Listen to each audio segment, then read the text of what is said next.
পৃথিবীভাবে বলতে হবে। তিনি নিত্যানন্দের সেই ভূমিকা গ্রহণ করে মহাপ্রভুর আদেশকে শিরোধার্য করে সকলকে অকাতরে প্রেম ধনে ধ্বনি করে গেছেন।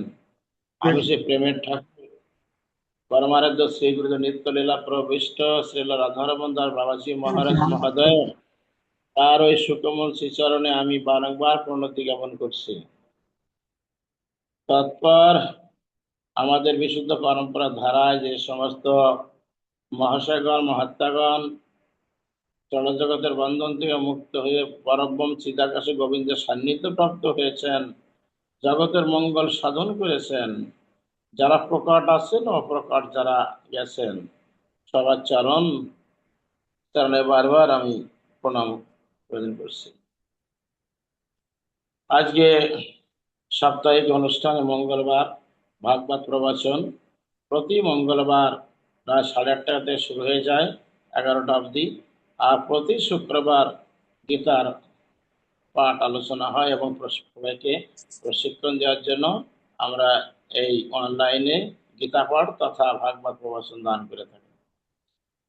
ভক্তপ্রবর দেবব্রত বাবু মহাশয়ের অক্লান্ত পরিশ্রম, তার জ্ঞান গর্ভ, তার দক্ষতায়, তার ভক্তির একাগ্রতায়, গুরু কৃপায় আজকে এই অনলাইনে ভাগবত এবং তার গীতা প্রশিক্ষণ আমরা সনাতনীদেরকে প্রদান করা হচ্ছে।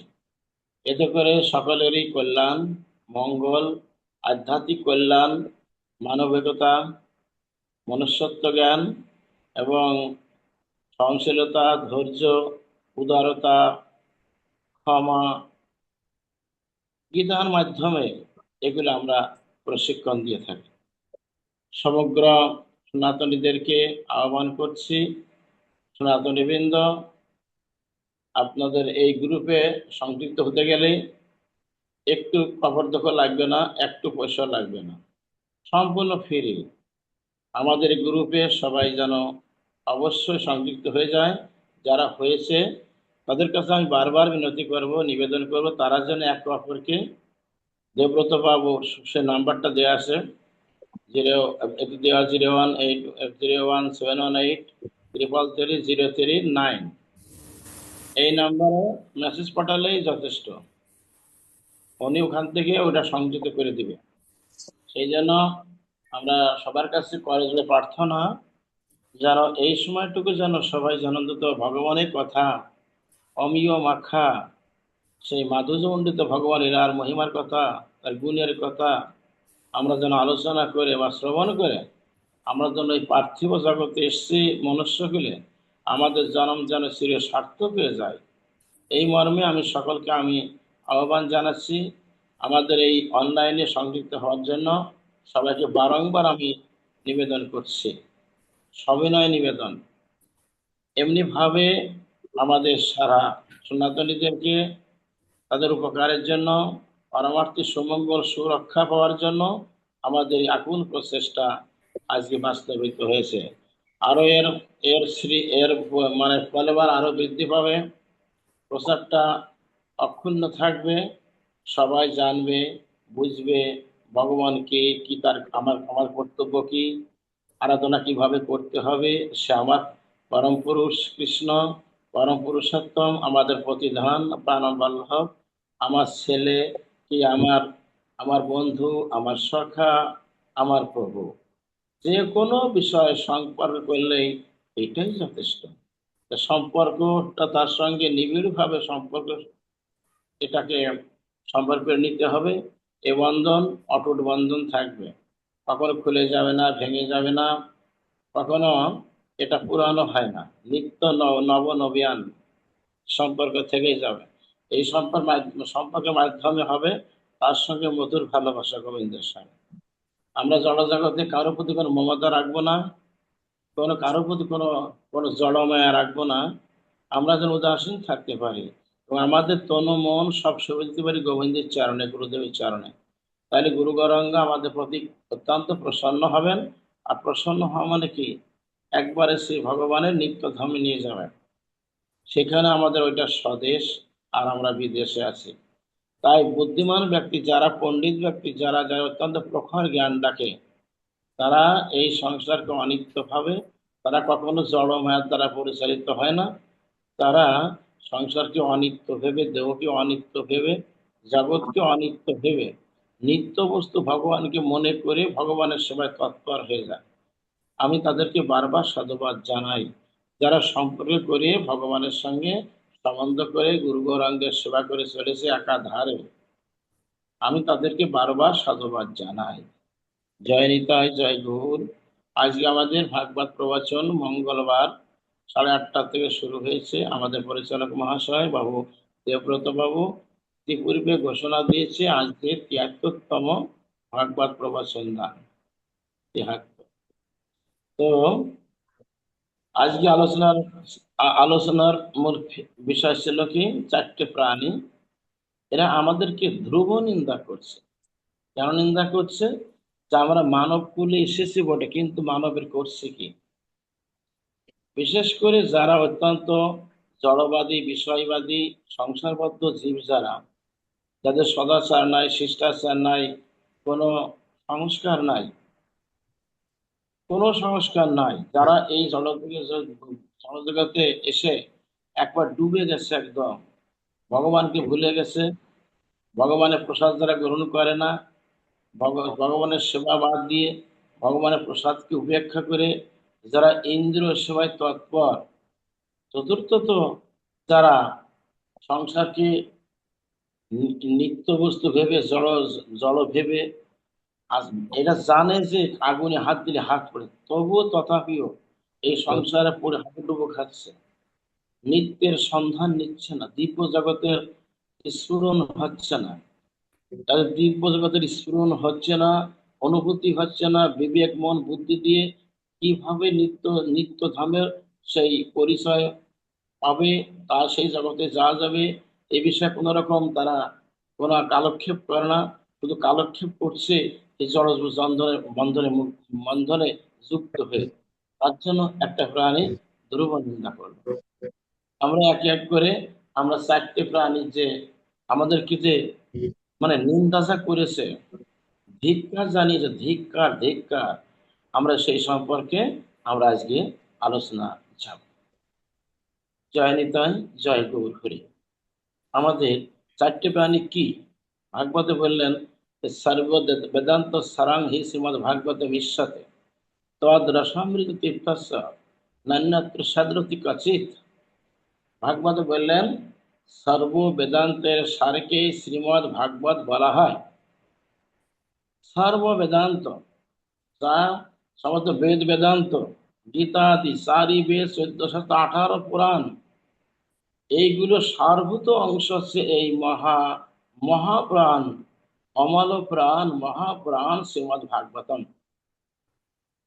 বেদকে বলা আছে, যেখানে বেদ সমাপ্তি হলেন, যেখানে বেদ, যেখানে বেদ তো ভগবানের ব্রহ্মার নাসারন্ধ্র দিয়ে বেরিয়েছে একখানা বেদ, আর একখানা বেদকে বিভক্ত করলেন, 4 ভাগে বিভক্ত করলেন আমাদের জগৎ গুরু ভগবান কৃষ্ণদেব বেদব্যাস মহাশয়।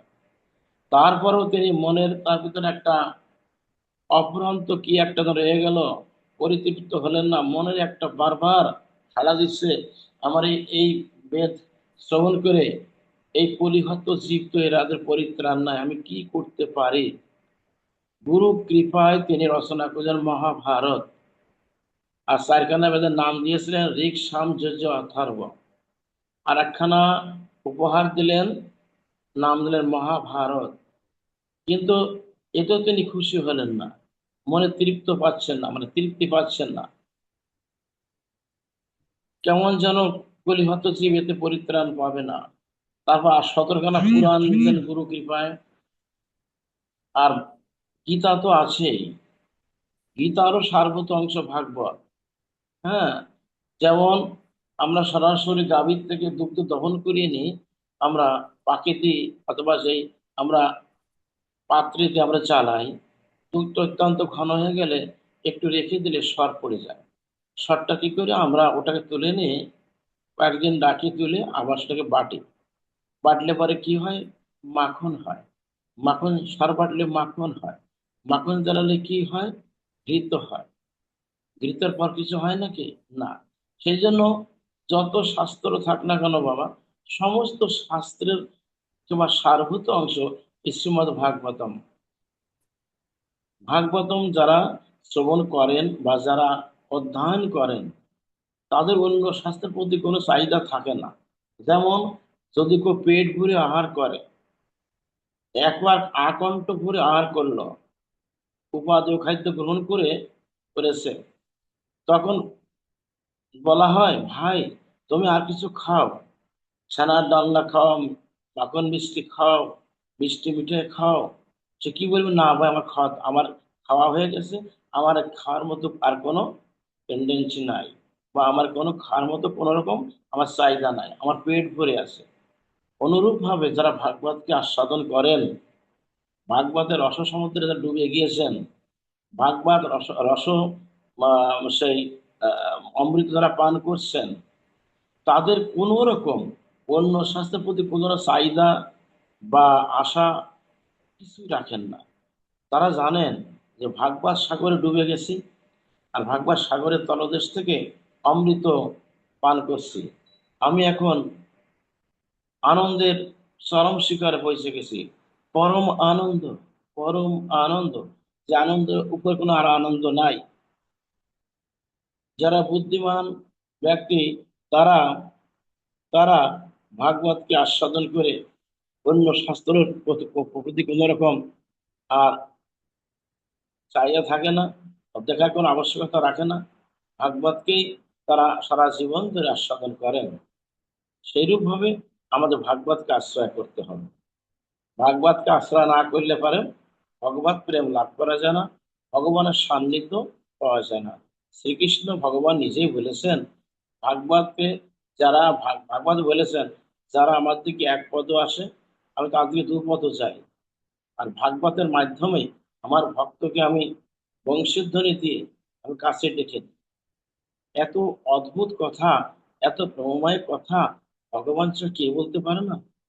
সেই জন্য ভগবান অসীম কৃপালু দয়ালু, তিনি ভগত বৎসল, তিনি একমাত্র আমাদের উপাস্য, এবং আমাদের সমস্ত কিছুর মূল উৎস একমাত্র পরমেশ্বর ভগবান। সেই জন্য ভাগবতকে প্রাধান্য দেবে। ভাগবত শাস্ত্র অধ্যয়ন, ভাগবতকে পূজন, ভাগবতকে আরতি, ভাগবত পরিক্রমা, হ্যাঁ, এগুলো অবশ্যই করণীয়, নিত্য করণীয়। ভাগবতে দ্বাদশটি স্কন্ধ, ভগবানের দ্বাদশটা অঙ্গ। এর ভিতরে প্রত্যেকটা স্কন্ধই ভগবানের একটা অঙ্গ বিশেষ। এমন কথা অন্য কোনো শাস্ত্রে বলা হয়নি। আর গীতাতেও বলা আছে, যাহা গীতা, ভগবান বলেছেন, আমি আমি গীতার আশ্রয় থাকি, গীতা জ্ঞান আশ্রয় করে, গীতা আশ্রয় করে আমি ত্রিলোক পালন করে থাকি।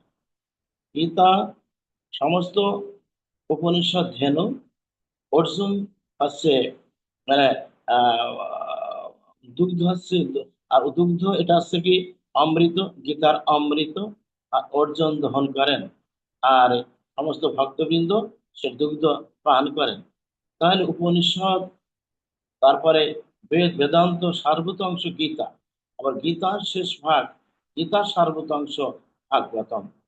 কাজে কাজেই এটা বলা অপেক্ষা রাখে না ভাগবতের মাহাত্ম্য কত ঊর্ধ্বে। বুদ্ধিমান ব্যক্তি অবশ্যই এটা স্বীকার করবেন, ভাগবতের মহিমা কত অপরিসীম। ভাগবত এই চারটে প্রাণীর ধ্রুব নিন্দা করছে এই মর্মে, যে মানব, তোমরা ৮০ লক্ষ জনি ভ্রমণ করেছে, ৮০ লক্ষ জনি, কৃমিকীট, স্থাবর জঙ্গম, গুল্মলতা, পশু পক্ষী, কীট পতঙ্গ, যা কিছু আছে, তোমাদেরকে ভগবান সৃষ্টি করেছে বিভিন্ন প্রকার। তারপর শেষে আছে গোজনম, গোজন্মের পর হচ্ছে কি মানব জন্ম। যদি মানব জন্ম পেয়ে তোমরা ভগবানের সেবা না করো, ভগবানের সেবা না করো, ভগবানের প্রসাদ গ্রহণ না করো, ভগবানের এই প্রসাদ গ্রহণ না করো, পার্থিব সংসারকে অনিত্য না ভাবো, নিত্যের সঙ্গে সম্বন্ধ না করো। তোমাদেরকে ধিক্ষার দিচ্ছে আমরা চারটে প্রাণী। একটা আছে গাধা, একটা আছে কুকুর, আর একটা আছে উট, আর একটা আছে শূকর। এই চারটে প্রাণী আমাদেরকে যেন অক্টোপাসে ধরেছে। অক্টোপাসে ধরে কথা বলছে, মানে একসারে দিকতে ধরেছে আমাদেরকে। বিশেষ করে যারা অজ্ঞান, যারা ইন্দ্রসেবী, মায়া জগতে যারা একে ডুবে গেছে, তাদেরকে বলছেন যে যারা ভগবানের সেবা, ভগবানের সঙ্গে সম্বন্ধ করেছেন, নিত্য সেবা করছেন ভগবানের, ভগবান প্রসাদ গ্রহণ করছেন, সংসারকে অনিত্য ভাবছেন, তাদেরকে বারবার তার সাধুবাদ জানাচ্ছে, ধন্য ধন্য তোমরা, হে মহামানব, হে মহামানব, হে মহাভক্ত, হে মহাশয়, হে মহাশয়, তোমাদের ধন্য ধন্য বলছি। তোমাদের যে অনুভূতি এসেছে, তোমাদের যে ভাগবত জ্ঞান এসেছে, তোমাদের যে পারমার্থিক জ্ঞান এসেছে, আমরা প্রাণী হলে কি হবে, আমরাও কিন্তু তোমাদের আশীর্বাদ করি যে আমরা কিভাবে তোমাদের এই মানবকুলে গিয়ে, আমরা মানবকুলে গিয়ে মানব জন্ম পেয়ে আমরাও যেন তোমাদের মতো এরকম, হে ভক্ত, তোমাদের মতো যেন আমরাও যেন ভগবত সেবায় ব্রতী হয়ে ভগবানের সঙ্গে সম্বন্ধ করে ভগবানের সাথে তৎপর হয়ে অন্তিমত ভগবানের চরণ স্মরণ করতে করতে ভগবানের সঙ্গে যেন নিত্য ধামে যেতে পারে প্রাণী। তা কি কি নিন্দা সেটা আমরা শুনবো। এটা কিন্তু কৃষ্ণ ভক্তের জন্য নয়, যারা অভক্ত, যারা অত্যন্ত নাস্তিক, যারা হ্যাঁ সংসারে উৎপাত, যারা একেবারে নিকৃষ্ট নরাধম মূর্খাধম, তাদের আসলে শিক্ষার আলোকে যদি না হয় আলোকময়, এম.এ পাস করে বলো লাভ কি তাতে হয়? একজন কীর্তনিয়া বা কবি বলেছেন, যদি আমার মধ্যে সেই পারমার্থিক শিক্ষা না থাকে, তাহলে জাগতিক শিক্ষা লাভ করে আমার কোনো ফল নাই, আমার কোনো কোনো কোনো মূল্য নাই। সেই জন্য এম.এ পাস করে কি হবে যদি কিনা আধ্যাত্মিক জ্ঞান না থাকে, যদি কিনা পারমার্থিক জ্ঞান না থাকে, যদি কিনা ভগবান বিষয়ে জ্ঞান না থাকে, তাহলে আমি একটা জগতের সব থেকে একদম মূর্খ ব্যক্তি, নিঃস্বক মূর্খ, একবার নিকৃষ্ট অধম। তাই গাধা বলছে কি, শোনো শোনো মানবগণ, আমাদের কি আর বলবো শোনো, আমি গাধা, ভগবান গাধাগুলো পাঠিয়েছে। আমার জন্ম হয় বনে, বন থেকে বনান জন্ম হয়, আমি ঘুরে ঘুরে বেড়াই, ওই কচি কচি শাক পাতা তুলে তুলে খাই, পরম আনন্দে আছি, খুব ভালো আছি। হ্যাঁ, কিন্তু একদিন মনের ভিতরে কেমন একটা কুবুদ্ধি আসলো, অতি লোভে তাঁতি নষ্ট বলে, অতি লোভ করলে কি হয়। হে মানবগণ, আমি কি করছি, একটা মনে হলো যাই ওই শহরটা দেখে আসি। অনেকদিন তো, কত বছর ধরে আছি গাধা রূপে এইখানে, হ্যাঁ, ঘুরে ঘুরে বেড়াই, কিন্তু মনে বড় শখ লাগছে, যদি কিনা ওই ওই মানে শহরটা যেতে পারতাম, শহরে কি এবং কারা আছে, এবং ওর ওর ওখানে পরিবেশটা কেমন, আমি একটু প্রত্যক্ষ ওটা দেখে আসি। গাধা এটা মনে করে তাৎক্ষণিক গাধাটা সে গভীর বন থেকে ধীরে ধীরে হাঁটতে হাঁটতে একটা বড় শহরে উপনীত হলো। ওই দিন ছিল হাটবার ছিল ওই শহরে। আমি ঘুরে বেড়াচ্ছি, বেশ ভালো লাগছে, কি সুন্দর, দোকান থেকে ক্রয় করছে বিভিন্ন ফল মূল, বিভিন্ন উপাদেয় খাদ্য, আমি খাচ্ছি, আমাকে দিচ্ছে, আমি পরমানন্দে পেট ভরে ভরে খাচ্ছি। খুব সুন্দর তো, ভালোই লাগছে তো, কি অদ্ভুত এই এই মানে মানে শহরটা, অদ্ভুত। আমি আর বনে যাব না, এই মনে মনে ভাবছি আর আনন্দ করে বেড়াচ্ছি। সেই দুপুর থেকে আমার সেই দুপুরটা গড়িয়ে গেল, অপরাহ্ন এসে গেল। এই সময় হঠাৎ করে একটা ব্যক্তি এসে আমাকে ধরেই আর কি, আমাকে গলায় ফাঁস করিয়ে নিল, আর টানতে টানতে বলছে, এই গাদা চল, এই গাদা চল, আমার বাড়ি চল চল চল। আমি আর কি বলবো, কি করবো, উপায় নাই, আমাকে সে মারতে লাগলো। আমি মার খাচ্ছি, ব্যথা লাগছে, আর বলছে কি, তোমাকে মারে কেন, আমি যাচ্ছি তো, হে মানব, তোমার বাড়ি যাচ্ছে, তুমি আমার মনি, তুমি প্রভু, আমি তোমার দাস হয়ে যাচ্ছি, আমাকে মেরো না মেরো না। তথাপি সবাইকে মারছে, মারতে মারতে আমাকে নিয়ে তার বাড়ি নিয়ে গেল।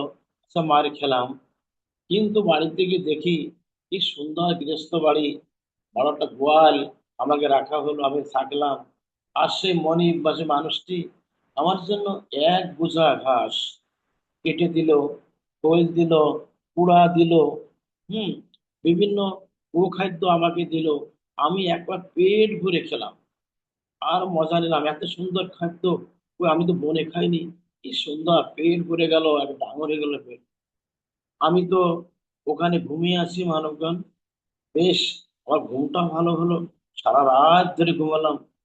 হুম, পায়ে হেঁটে আসছি অনেক দূরে গ্রামে। হেঁটে এসে আমি ক্লান্ত শ্রান্ত অবসন্ন দেহ, আমি কিছু খেয়ে একেবারে নাক ডেকে ঘুমাচ্ছি। সকাল হয়ে গেছে, বেলা উঠে গেছে। ওমা, আমাকে বলে কি, এই গাধা, আমাকে নিয়ে টানতে টানতে নিচে নিয়ে আসা হলো আঙ্গিনায়। এনে, গাধা, তুই এবার চিনির বস্তা নে। আমি ছোট্ট গাধা, কদিন আমার বয়স, অত শক্তি আমার নাই, কিন্তু আমার কাঁধে না 2-3 বোঝা বস্তা চিনি তুলে দিল। বলে কি, এই চল, আবার শহরে চল। আমি কি বলবো, কি করবো মানবগণ, কেন বা আসলাম? ছিলাম ভালো, ভালো ছিলাম বনে, কিন্তু কেন লোভের বশবর্তী হয়ে আমার আমার মাথায় কি যেন একটা খেললো, আমি চলে এলাম। কেন আসলাম?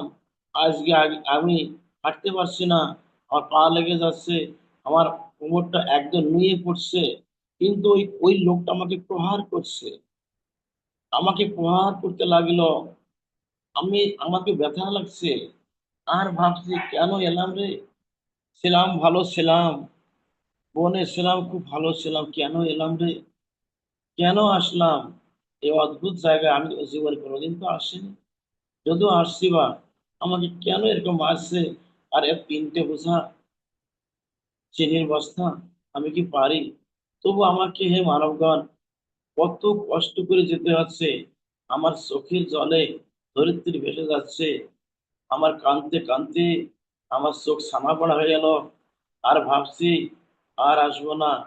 ছুটা পালি, ছুট পালি, আমি যখন ছুট পাবো না, মানে আমি যখন মুক্ত হব, আর কোনোদিন আসবো না, কোনোদিন না। আমি একবারে আমার আমার জায়গা বনে, আমার জায়গা তো এই গ্রামে, মানবদের বাড়ি নয়। বড় ভুল করেছি, বড় ভুল করেছি। এর থেকে দীক্ষা দিচ্ছে, হে মানবগণ, আমরা গাধা, তাই বন থেকে শহরে আসলাম শহর দেখতে। শহর দেখতে এসে সম্পূর্ণ বিপরীত ঘটলো। আমার মানবগণ এসে আমার কাঁধে 3 বস্তা চিনির বস্তা তুলে দিল। কিন্তু এত মার খাচ্ছি তবু ফেলতে পারছে না, ফেললে এবার আমাকে মেরে ফেলবে। ওই নিষ্ঠুর মানব, দয়ামায়াহীন, একটা অসুর প্রকৃতির লোকটা ছিল। আমি কোন রকম হামাগুড়ি দিয়ে পড়ে যাচ্ছি, আবার উঠছি, কত কষ্টে আমি আবার শহরে গেলাম। এইভাবে শুধু আমাকে খাটায়, আমাকে একটু খাবার দেয়, আর মনে মনে ভাবি কেন আসলাম, কেন আসলাম। হে মানব, তোমরা অমৃত পুত্র, তোমরা অমৃত লোক থেকে আসছো।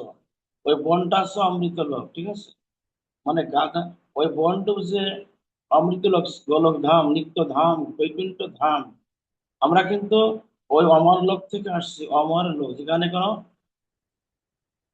রোগ নয়, শোক নয়, আদি নাই, ব্যাধি নাই, তাই না? আমি এসছি অমৃত লোক থেকে এই মানব কুলে। কি বলে আসছিলাম মাতৃ জঠরে, হে ভগবান পরমাত্মা, পৃথিবীতে গিয়ে তোমার নাম কীর্তন করব, তোমার ভজন সাধন করব, তোমার আরাধনা করব, কিন্তু ভূমিষ্ঠ হওয়ার পর না, আমি সব কিছু ভুলে গেলাম। ভুলে গেলাম ভগবান কি, ভুলে গেলাম নিত্য ধামের কথা, ভুলে গেলাম ঈশ্বরকে। শুধু সেখান থেকে শুধু এই মায়ার জগতে শুধু আমার আমার করে বেড়াচ্ছি। আর এই এই যে কামিনী কাঞ্চনের গান, চিনির বস্তা, বিষয়ের বস্তা, জায়গা জমির বস্তা, সংসারের যে চাপর বস্তা, সংসারের বস্তা, শ্রেণীর বস্তা। হে মানবগণ, তোমরা কি ফেলতে পারো না? তোমরা কি পারো না ফেলতে? তোমরা ফেলে দাও। তোমরা এসেছো সেই অমৃতলোক থেকে তোমরা আসছো সংসার অরণ্যে, তোমরা একটু মুক্ত থাকো, অর্থাৎ তোমরা বেশি আসক্ত হইও না, আসক্ত হইও না। আসলে যত আসক্ত হবা তত তোমার তো কামনা বাসনা জাগবে, বিষয়ের বাসনা জাগবে, যশমান প্রতিষ্ঠা বাড়বে, ভগবানকে ভুলে যাবে।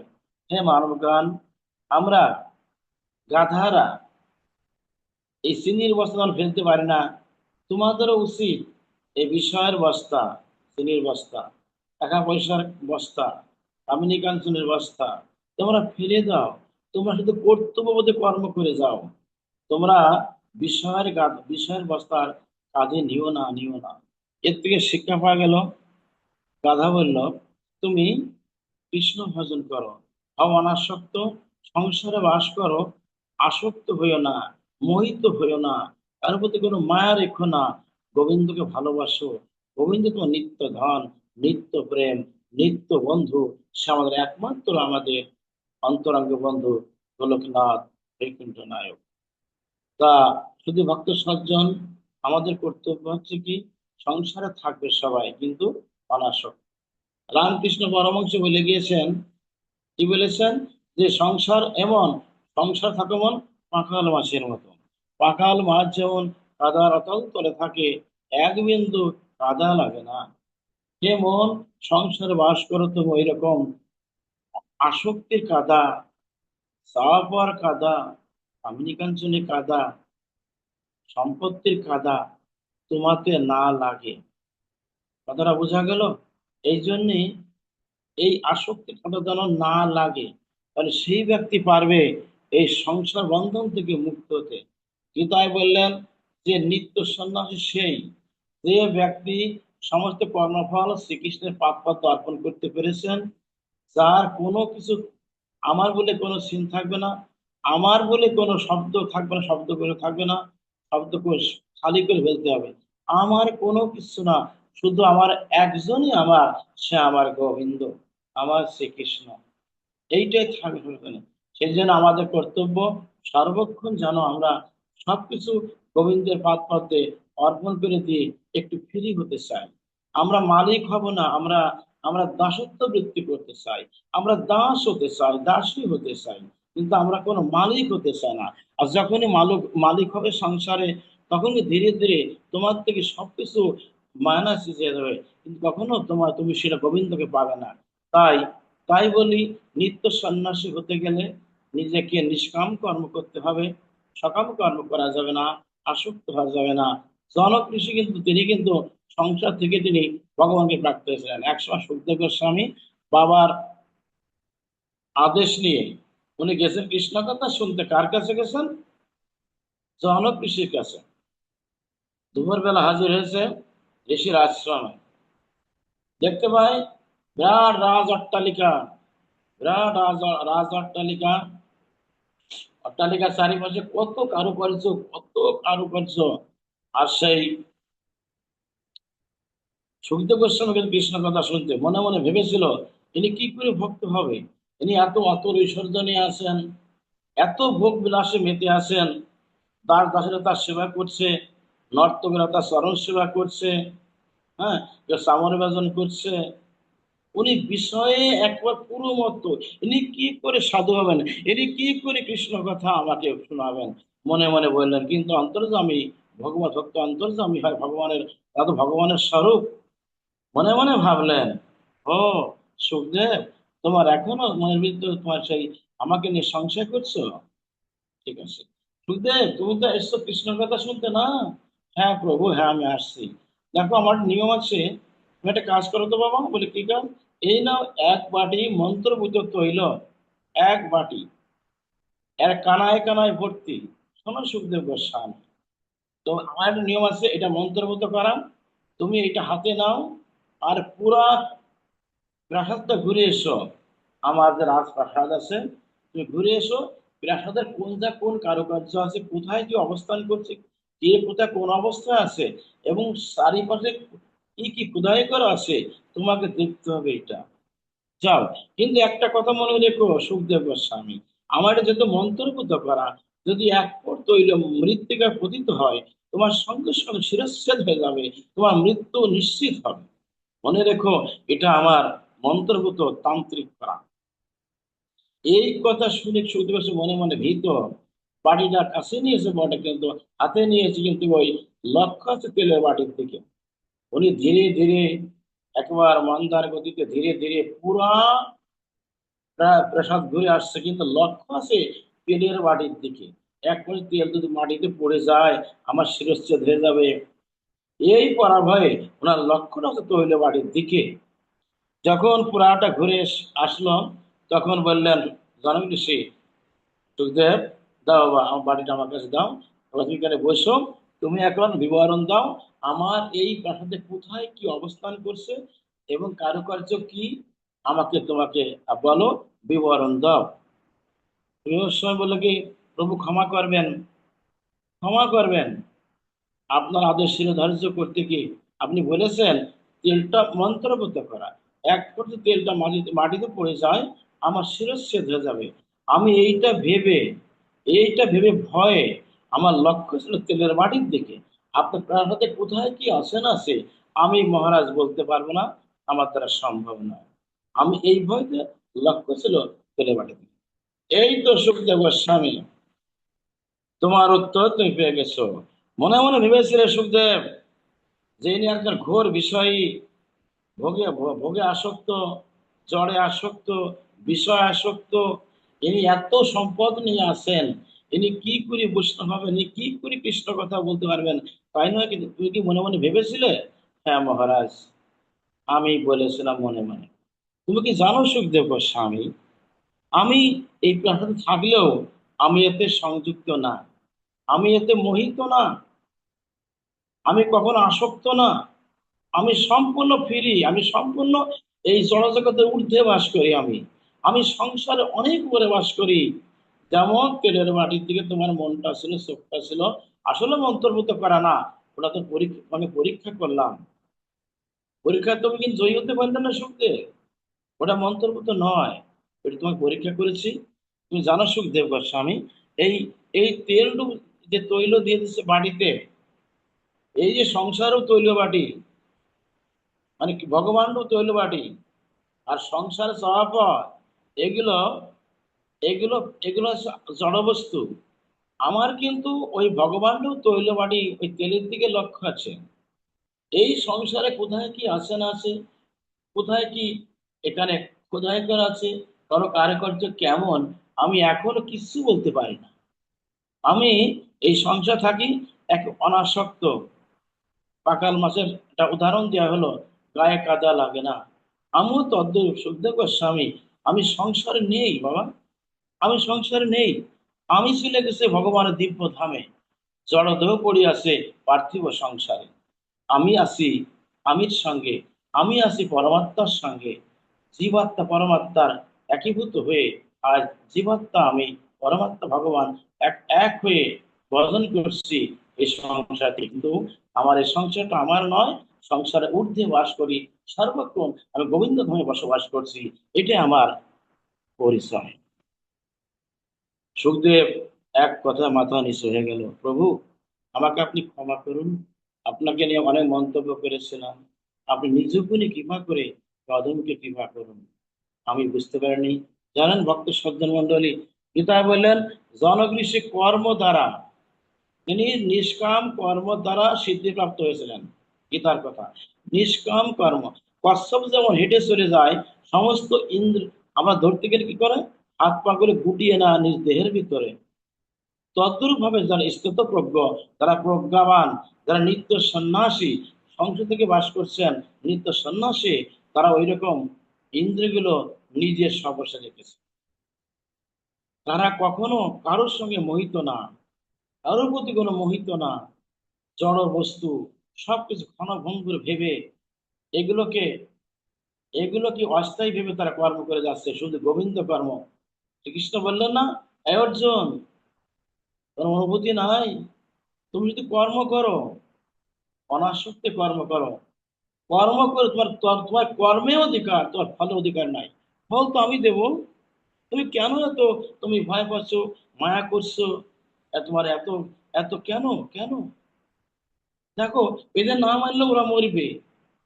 আমি বেরিয়ে রেখেছি, দেখো, বিশ্বর দর্শন জগতে দেখালেন না, সব দাঁড়িয়ে আছে, মানে মারা যায়। শোনো অর্জুন, তুমি না মানলে ওরা মরবে। আমি ধর্মের সঙ্গে অধমে লড়াই করছি। আমি ধর্ম, ধর্ম আমার, সনাতন আমার। আমি সনাতন পুরুষ।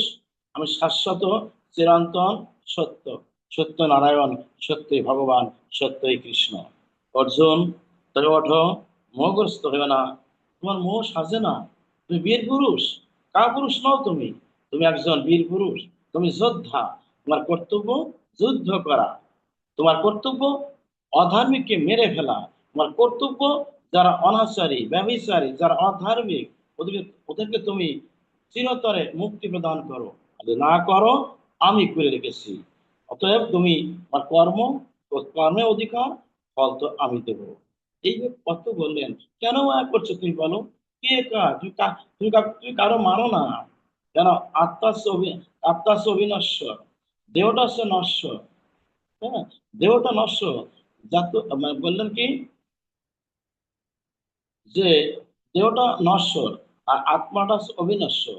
তুমি কারো মারো না। দেহটা হতে হবে, কিন্তু দেহিটা হতে হবে না। হ্যাঁ, অশ্রদ্ধ ভয়ম দাহ্য মূলত হর্ষস্ব বচ। এই আত্মাকে অস্ত্র দ্বারা ছেদ করা যায় না, অগ্নি দ্বারা দগ্ধ করা যায় না, বায়ু দ্বারা শুকানো যায় না, অগ্নি দ্বারা দগ্ধ করা যায় না, আর জল দ্বারা আর্দ্র করা যায় না। যে নিত্য, সর্বগত, শাশ্বত, এর নিত্য, শাশ্বত, চিরন্তন, এনে নিত্য মুক্ত, নিত্য মুক্ত তিনি। কাছাকাছি। এবার তোমার কি সংশয় গেল? তো সেই জন্য গীতার আলোকে, সেই জন্য আমাদের কর্ম করতে হবে। শুধু নিরলসভাবে কর্ম করে যাও, কিন্তু কর্মের কোন ফলাকাঙ্ক্ষা করো না। হে মানবগণ, আমরা, সেই গাধা বলছে কি, আমি বড় ভুল করেছি।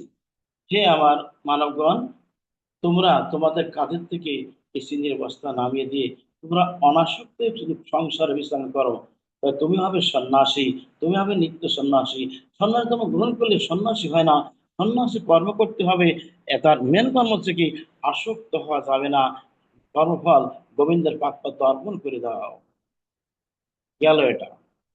তাহলে আমরা আমাদের কর্তব্য, এই বিষয়ের বস্তা, কামিনী কাঞ্চনের বস্তা, জড় জগতের চিনির বস্তা নামাতে হবে। শুধু ভগবানকে রাখতে হবে। ভগবান, ভগবান পরমাত্মাকে, পরমাত্মা জীবাত্মার সঙ্গে এক রাখতে হবে। পরমাত্মা জীবাত্মাকে যারা এক রেখেছেন, মিলনে রেখেছেন, জীবাত্মা অন্যায় করতে পারবে না। পরমাত্মা তাকে সাপোর্ট দেবে, তাকে অভয় দেবে। না রে জীবাত্মা, তুই আমার সঙ্গে আসিস, আমার সঙ্গে থাক। আমার সঙ্গে থাকলে পারে তোর বিপদ কোনোদিন আসবে না। অন্তিমে তো তুই আমার সঙ্গে চলে যাবে সেই গোলক ধাম। গেল। কুকুর বলছে কি, হে মানবগণ, আমরা কুকুর জাত। আমরা পরের বাড়ি গিয়ে খাই, চুরি করে খাই, হাড়ি ভাঙি, কত কিছু করি, মার খাই। আবার আমরা ঘেউ ঘেউ করে চলে যাই, আর যখন ডাক দেয় আবার ফিরে আসি।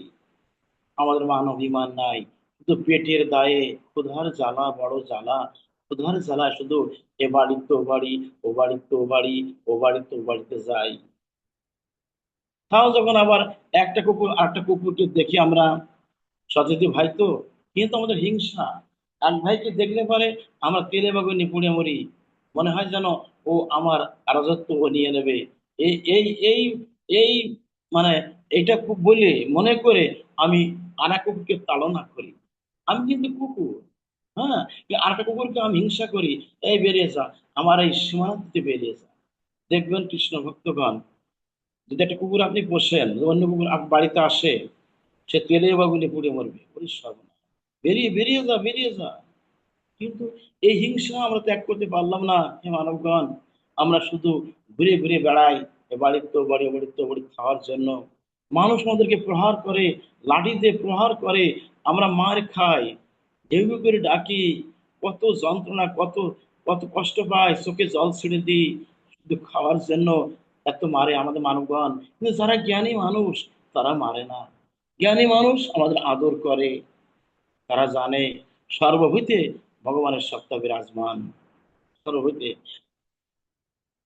বিদ্যা বিনা সম্পন্ন ব্রাহ্মণে কবি হস্তি শুনিস এবং সর্বাপেক্ষা পণ্ডিত সমাদর্শনা।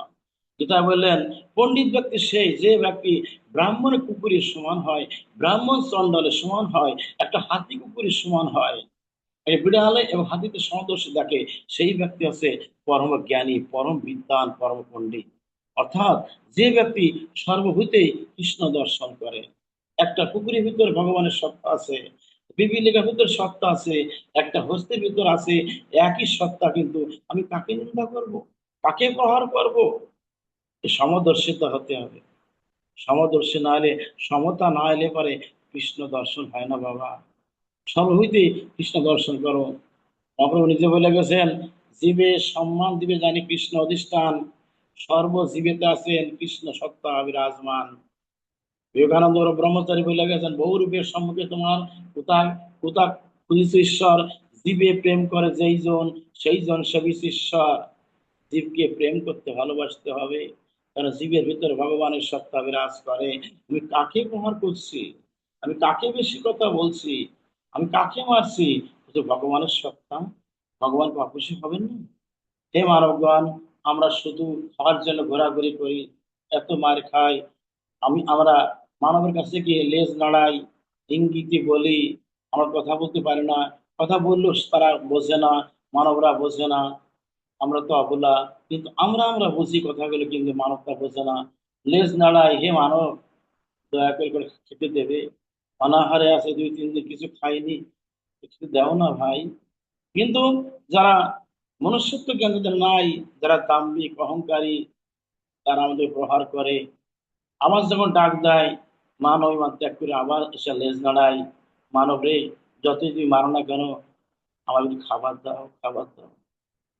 হে মানব, আমরা যদি এ বাড়ি তো বাড়ি না যেতাম, তাহলে হয়তো কারো বাড়িতে পুষ্য হয়ে থাকতাম, মানে পুষ মেনে থাকতাম, পোষ মেনে হয়তো পেট ভরে খাবার দিত, কিন্তু আমরা সহসা কোনো পোষ মানে না।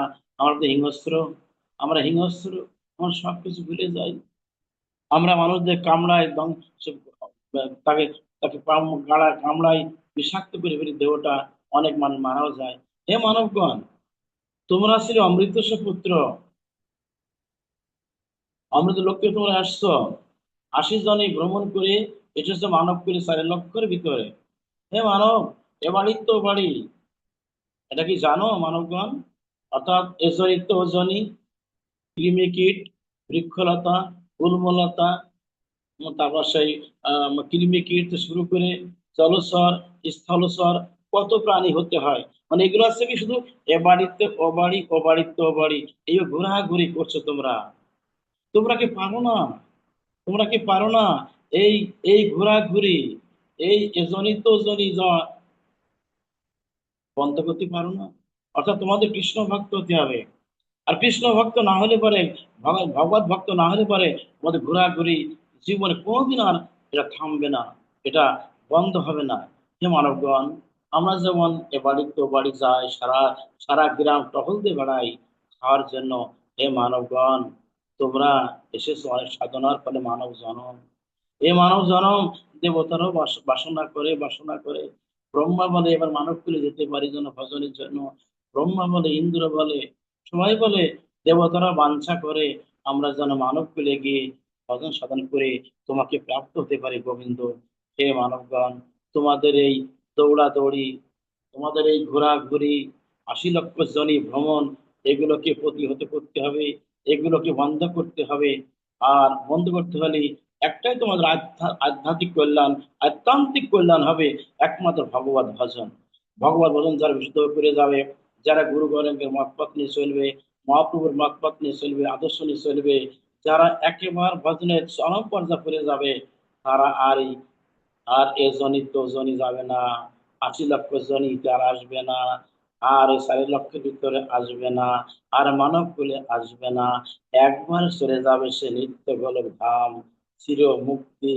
যেথায় গেলে অমরত্ব লাভ করা, যেথায় গেলে ভাবযোগ্য দেহনী রাধা মাধব নিত্য সেবায় সেখানে নিয়োজিত হওয়া যায়। সেখানে গেলে জন্ম নাই, মৃত্যু নাই, আদি নাই, ব্যাধি নাই, ক্ষয় নাই, হিংসা নাই, প্রতিহিংসা নাই, আছে শুধু এক অনাবিল শান্তি, পরম আনন্দময় ধাম, পরম আনন্দময় ধাম। চিন্ময় ধাম, সেখানে গেলেই আমরা আর কোনোদিন এই জগৎ আর আসবো না। এর নরকুণ্ড বলা হয়, জগৎটা নরকুণ্ড, নরকের কুণ্ড এটা। এর থেকে উদ্ধার পাওয়াই বুদ্ধিমানের, এটাই তার তার শিষ্টাচার হবে।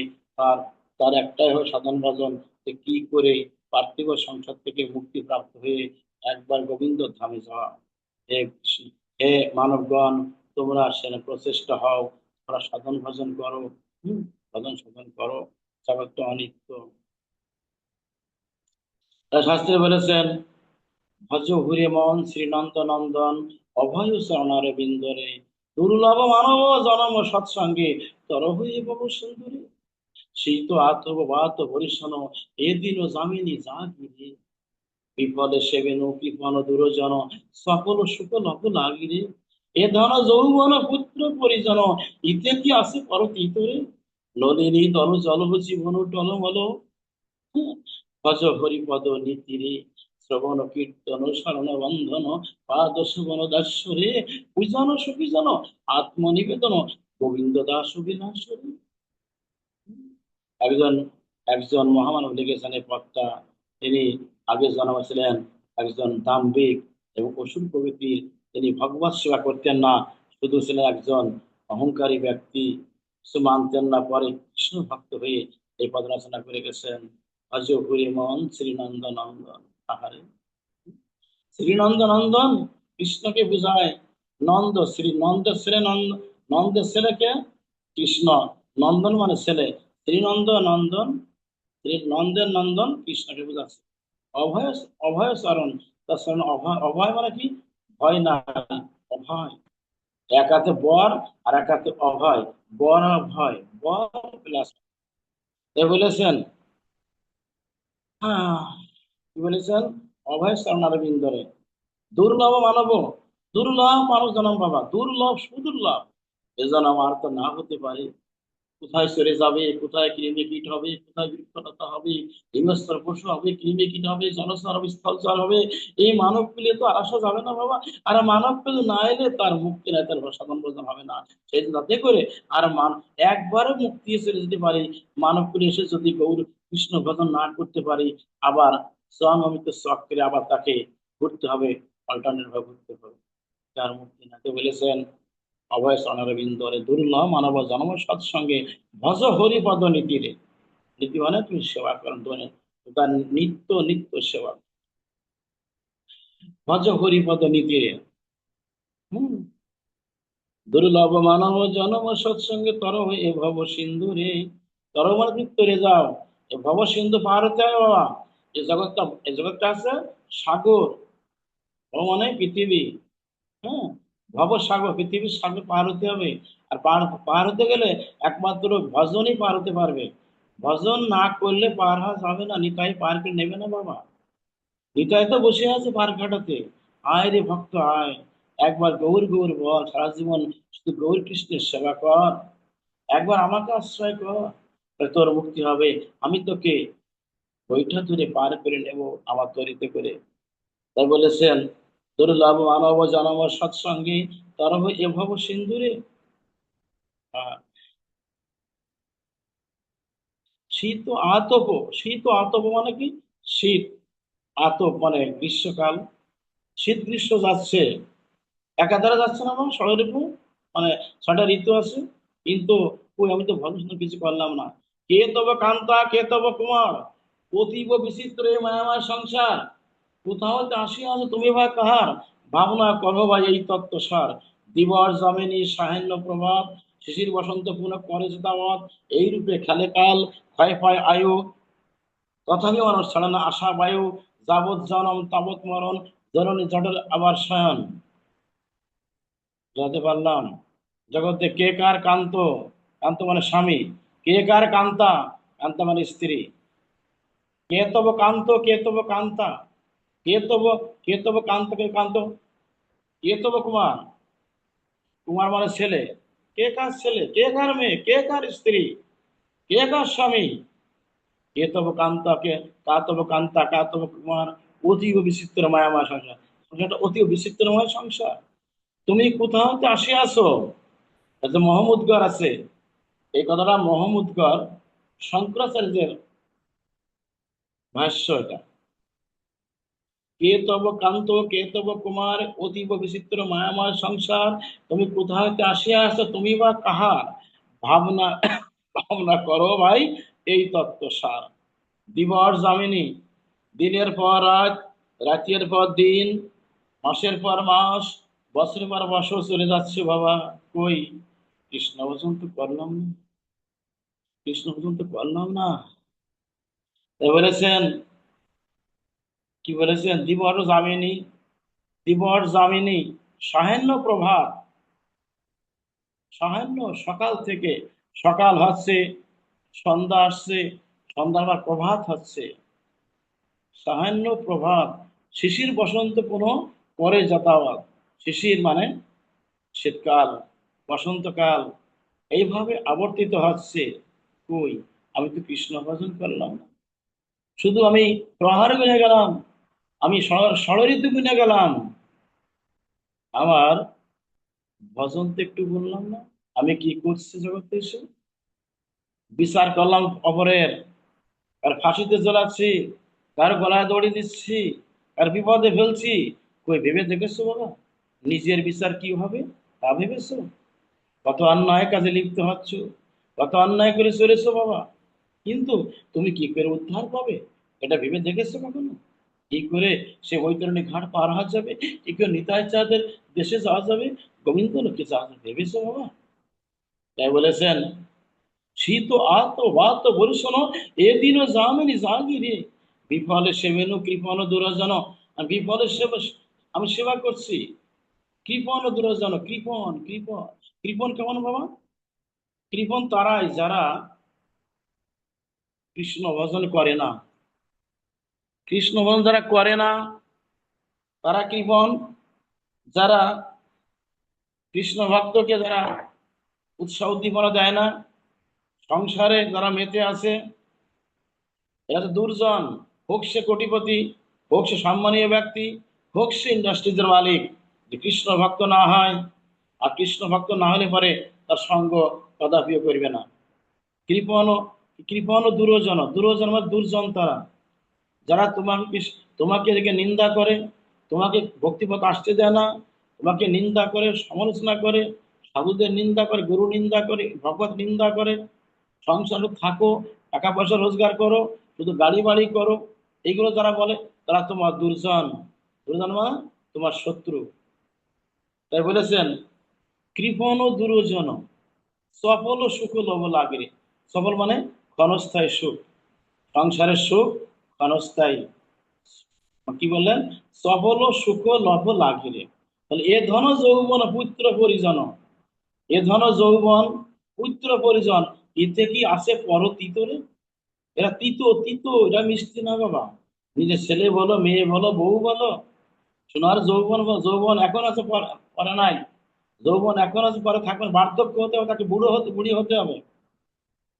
তাহলে যেমন দিনের পর রাত যায়, রাতের পর দিন আসে, মাস যায়, বছর যায়, পর্যায়ক্রমে আমাদের পরিবর্তন ঘটছে। আমরা পেটে, আমরা মায়ের উদরে ছিলাম, ভূমিষ্ঠ হলাম, ছিল বাল্য, কিশোর, কৈশোর, যৌবন, বার্ধক্য, লাস্টে পরমাত্মা বেরিয়ে গেল। এর, এই যে পরিবর্তনশীল জগৎ, কিন্তু আমার মনের পরিবর্তন হলো কই?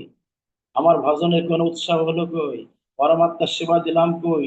রিপুর সেবা করে গেলাম, জীব আত্মাকে বলিষ্ঠ করেছি, পরমাত্মাকে ক্ষীণ করে ফেলেছি, পরমাত্মার সঙ্গে শত্রুতা করেছি, ভগবানের সঙ্গে শত্রুতা করেছি, আমার কি গতি হবে বাবা?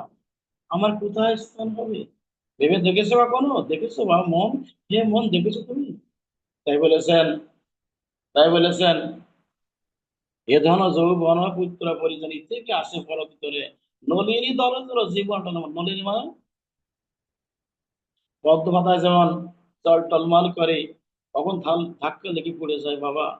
আমাদের জীবনটা তাই, দেহটা পদ্ম পত্রবৎ, পরমাত্মা আছে এক বিন্দু, শিশুর বিন্দু, এক বিন্দু বাড়ি, তো পরমাত্মা আছে তাই। কখন যেন ধাক্কা লেগে চলে যায়, কখন যেন দেহ দেহপত্রের থেকে বেরিয়ে পড়ে যায়। আমরা বলতে পারি বিশ্বাস নয় বিশ্বাস, কখনকার সময় এসে চলে যাওয়া লাগবে। আমি কখন কৃষ্ণ ভজন করলাম কই? কি হবে আমার গতি বাবা?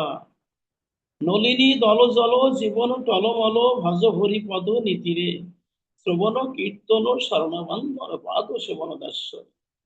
শ্রবণ করি না, কীর্তন করি না, চরণসেবা করলাম না গোবিন্দের, আত্মসমর্পণ করলাম না, ভজন করলাম না, পূজন করলাম না, অর্চন করলাম না, বন্দনা করলাম না, দাসত্ব বৃত্তি নিলাম না, সত্যত্ব বৃত্তি নিলাম না, আর আত্মনিবেদন করলাম না, কই কি হবে গতি?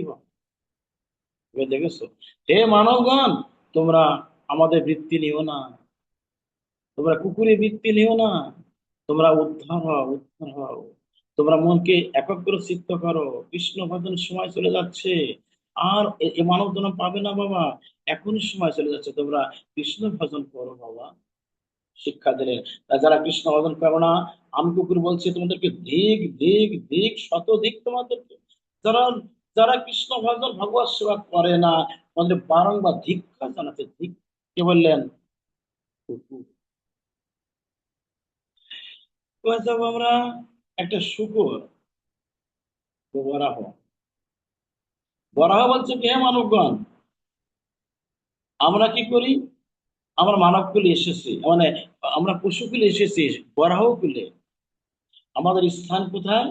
কচু বাগানে, আদাড়ে বাদাড়ে অমৃত খাচ্ছি, সেখানে সন্তান সন্তান উৎপাদন হচ্ছে, আর আমরা এত মোহগ্রস্ত হয়ে পড়েছি, নিজেকে আমরা ভুলে গিয়ে শুধু শুধু সেলফ ইন্টারেস্ট করছে, আত্মসুখ দিচ্ছে, শুধুমাত্র ইন্দ্রিয় সুখ দিচ্ছে বাবা।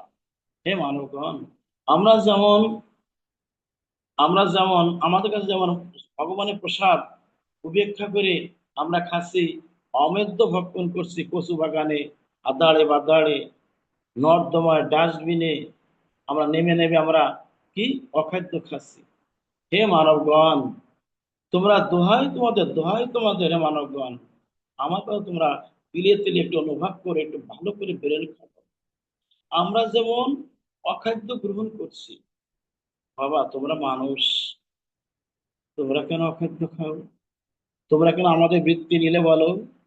তোমরা অমৃতেশ পুত্র, তোমরা মানব তনু পেয়েছো, ভজনের তনু মানব তনু, ভজনের জনম মানব জনম, ৮০ লক্ষ জনী ভ্রমণ করেছো, ৪০ লক্ষ মনুষ্যের ভিতরে পেয়েছো। তুমি যদি হও মেরেছো, তুমি যদি হও জবন মেরেছো, যদি হও সেই মানে সেই সবচেয়ে নিকৃষ্ট, না বৎস না, নিকৃষ্ট না, মানুষ মানুষ, ব্রাহ্মণ হোক চণ্ডাল হোক মুসিমত ডোম হোক, মানুষ মানুষ, মানব জনম ভজনের জনম। কেন বাবা? তোমাদের খাদ্য তো অমেদ্য নয়, তোমাদের খাদ্য তো জড়জগতের কোনো অখাদ্য নয়, কোনো জীবজন্তু নয়, তোমাদের খাদ্য আছে ভগবানের প্রসাদ, ভগবানের প্রসাদ। কেন তোমার নিচ্ছ না বাবা বলো তো? তোমরা সেগুলো সেগুলো ফেলে দিয়ে, তোমরা অমৃত ফেলে দিয়ে, তোমরা বিষ স্থাপন করছো, এই বিষয় বিষ্ঠা, এই অখাদ্য নিচ্ছ তোমরা কেন? কেন তোমরা আমাদের বৃত্তি নিও না মানবগণ? শিক্ষা দিলেন, হে মানব, তোমরা ভগবানের লোক থেকে এসছো, তোমাদের খাদ্য ভগবানের প্রসাদ, শুধু ভক্তের সজ্জন মন্ডলী। এই জন্যই বাবা আমি বারবার বলি, এটা প্রসাদ ভোজী হতে হবে, আগে নিরামিষ ভোজী হতে হবে। আগে আগে সব পরীক্ষা করতে নিরামিষ ভোজী হয়ে। দেখবে যে ১ মাসের ভিতরে আর মনও যাবে না ওই দিকে। আমরা প্রথমত আমরা সবাইকে নির্দেশনা দিই বাবা, দীক্ষা নিতে হলে আবার ২ দিন কিন্তু আমিষটা খাওয়া যাবে না। গুরুবার তো পঞ্জিকা দেওয়া আছে বেদ শাস্ত্রে, রবিবার বৃহস্পতিবার তোমরা আমিষ খাবে না, আর বিশেষ বিশেষ করে উত্তেজক খাদ্য খাবে না, মাংসটা ত্যাগ করার চেষ্টা করো, আর ধীরে ধীরে মাছটাও ত্যাগ করে দাও। কোনো গ্রন্থে প্রমাণ নয় তুমি আমিষ ভক্ষণ করো, এমন কোন সহৃদয় ব্যক্তি আছেন, পণ্ডিত আছেন যে অমুক গ্রন্থে লেখা আছে তুমি আমিষ খাও? আমার এই আমার এই আমার এই অন্য যারা পাঠ শুনছে, আর কাছে প্রশ্ন থাকে, যদি কেউ মনে করে দেখাতে পারে হ্যাঁ বাবাজি অমুক গ্রন্থ আছে আমিষটা খাওয়া যায়, আমিষটা খাওয়ার বিধান অমুক করেছে, বেদান্ত উপনিষদে কোথাও আছে আমিষ তুমি খাও? একটা জীবকে হত্যা করা যায়? একটা জীবকে পীড়ন করা যায়? জীবকে বলিদান করা যায়? যায় না। হে মানবগণ, তাই বলেছেন হে কৃষ্ণ ভক্তগণ, গীতা বলেছে না যে পত্রাং পুষ্পং ফলাঙ্গতাং ইয়ম ভক্তি প্রজস্বতি ভক্ত পরিতমস্তামি প্রযোতাত্মন। কি বললেন? অর্জুন, ও অর্জুন, একটা কথা শোন। কি কথা? দেখো, এটা আমার কথা। যে ভক্ত আমাকে পত্র, তুলসী পত্র দান করে, পত্র, পুষ্প, ফুল দান করে, ফল দান করে, জল দান করে, যদি একটা তুলসী নয়নজের আমাকে বলে গোবিন্দায় নমঃ, কৃষ্ণায় নমঃ, আমি তার কাছে ঋণী হয়ে যাই। পুরাণে বললেন যে যদি কোনো ভক্ত আমার দুটো তুলসী নিয়ে নয়ন জলে বলে কৃষ্ণায় নমঃ, আমি তাকে ঋণী হয়ে যাই। আচ্ছা, গীতায় বললেন পত্রং পুষ্পং ফলাঙ্গতাং, তাহলে পত্র, তুলসী পত্র দিন, ফল নিন, জল নিন, আর কি পুষ্প দিয়ে গোবিন্দ সেবা করতে হবে। আচ্ছা, কোন গ্রন্থ প্রমাণ আছে কিন্তু যে তুমি আমিষ আমিষ ভক্ষণ করো? পদার্থ কোন গ্রন্থ আছে এই ভাষণ দেখাতে পারবে না? তাহলে এইটাকে ত্যাগ করতে হবে। শুক্র বললেন,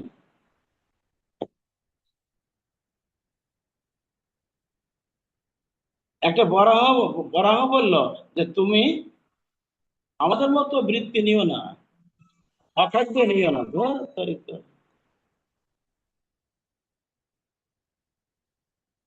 আমাদের মতো বৃত্তি নিও না, তোমরা এই বৃত্তি ছেড়ে দাও, তোমরা তোমরা ভগবানের প্রসাদ গ্রহণ করো, ভগবানকে নিবেদন করে তোমরা পরে ভোজন করবে।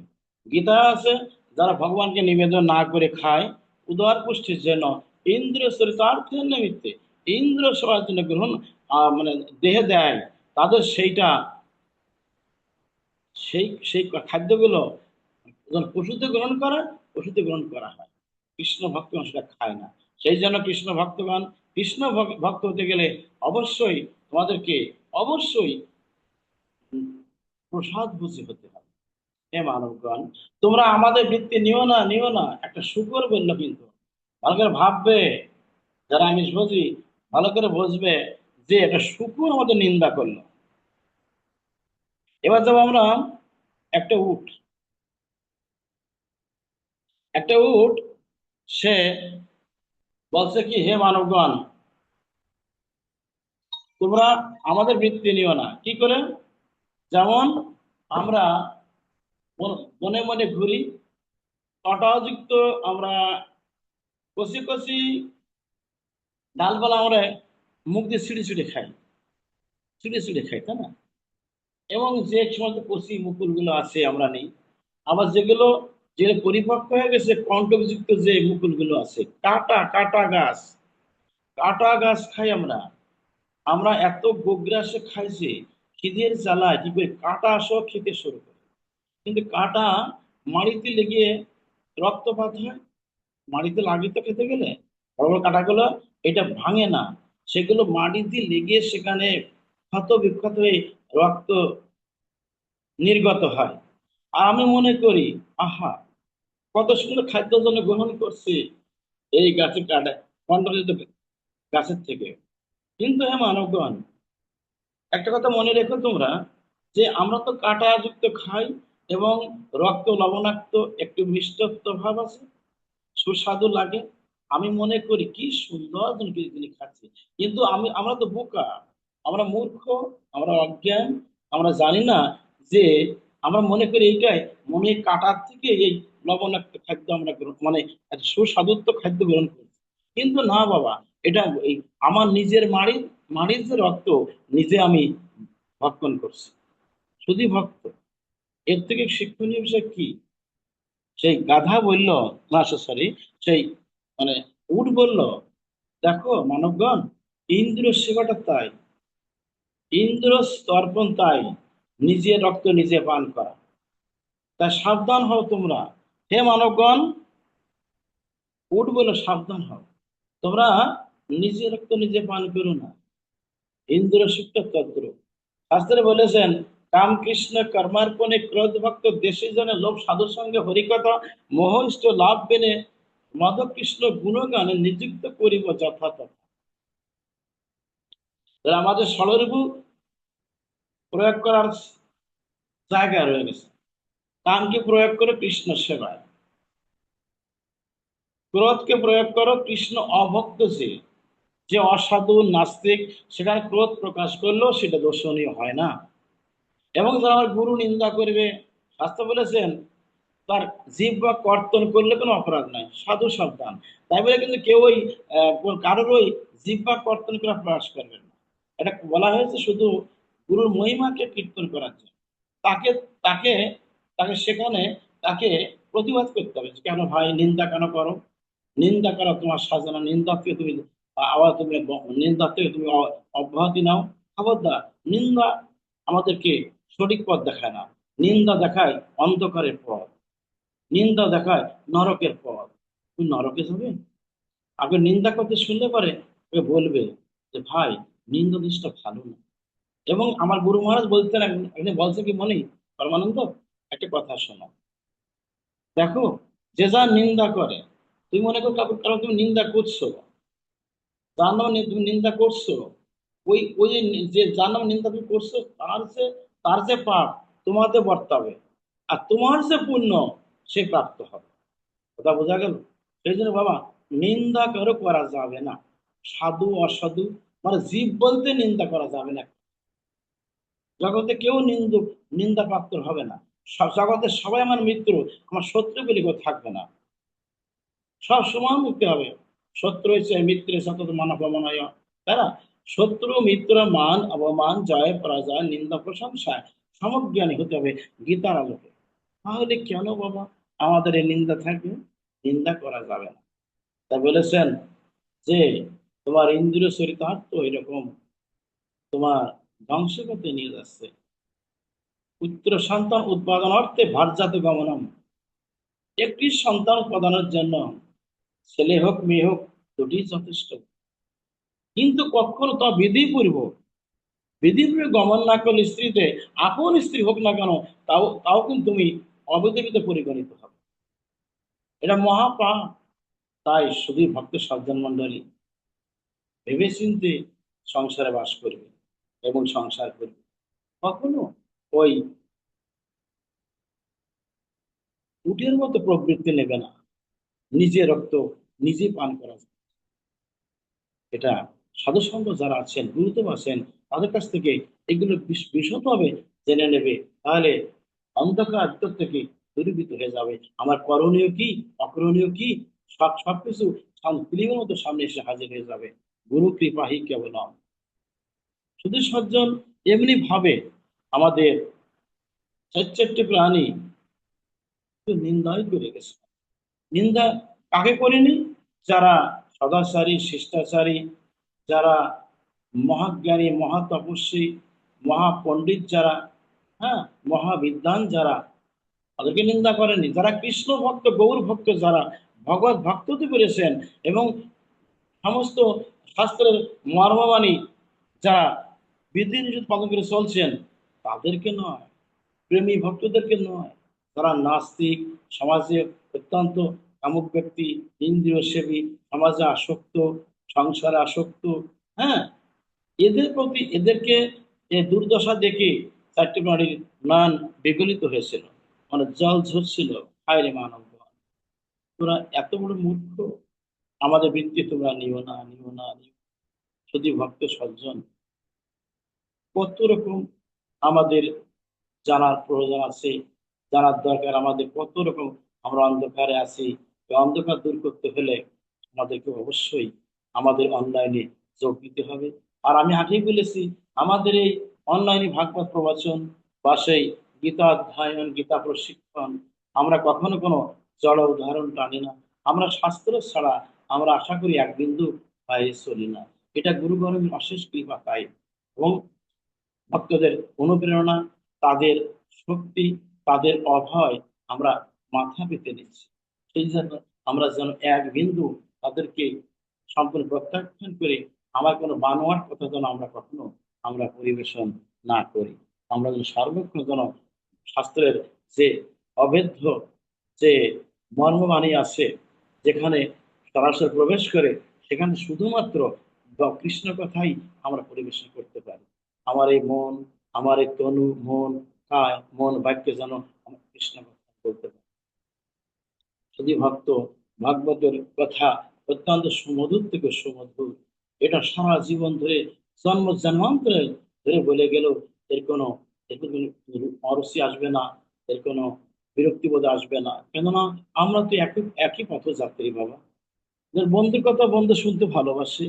আমাদের বন্ধু হচ্ছে বৈষ্ণব বৈষ্ণবীগণ, সাধু সন্তগণ। আর সাধুমুখী হরিকথা শুনতে হয়, গুরুমুখী হরিকথা শুনতে হয়, বৈষ্ণবমুখী হরিকথা শুনতে হয়, তাহলে পরিপূর্ণ ফল পাওয়া যায়। শাস্ত্রে বলেছেন, পদ্মবান বলেছেন, অবৈষ্ণব মুখোদ গৃহণ হরিকথামৃতম শ্রবণং নৈব কর্তব্যং সর্বসৃষ্টি যথাপয়। পদ্মবানে বললেন যে কার কাছ থেকে হরিকথা শুনতে হয়, যেমন বলা আছে, অনুবাদ করে সেটা এই শ্লোকের, দুগ্ধ অতীব পবিত্র বস্তু বা সেবনে তুষ্টি পুষ্টি বল আরোগ্য ক্ষুধার উন্মেষ ঘটে। যদি এরকম উৎকৃষ্ট দুগ্ধের মধ্যে যদি কোনো সর্প সৃষ্টি হয় বা সর্প যদি বিষ প্রয়োগ করে, তাহলে তা যেমন ওইটা ভোজন করলে কি হবে, পান করলে কি হবে, বিষকেই ভোজন করা হয়, বিষকেই পান করা হয়। আর বিষকে পান করা মানে তার চিরতরে খতম, চিরতরে প্রাণ নাশ হয়ে যায়। অনুরূপ ভাবে কৃষ্ণ কথা এত সুমধুর, এত অভূতপূর্ব, এত মাহাত্মপূর্ণ, এত অমৃত থেকে অমৃততর। এইটা এইটাকে শ্রবণ করতে হলে বৈষ্ণবকে শুনতে হবে।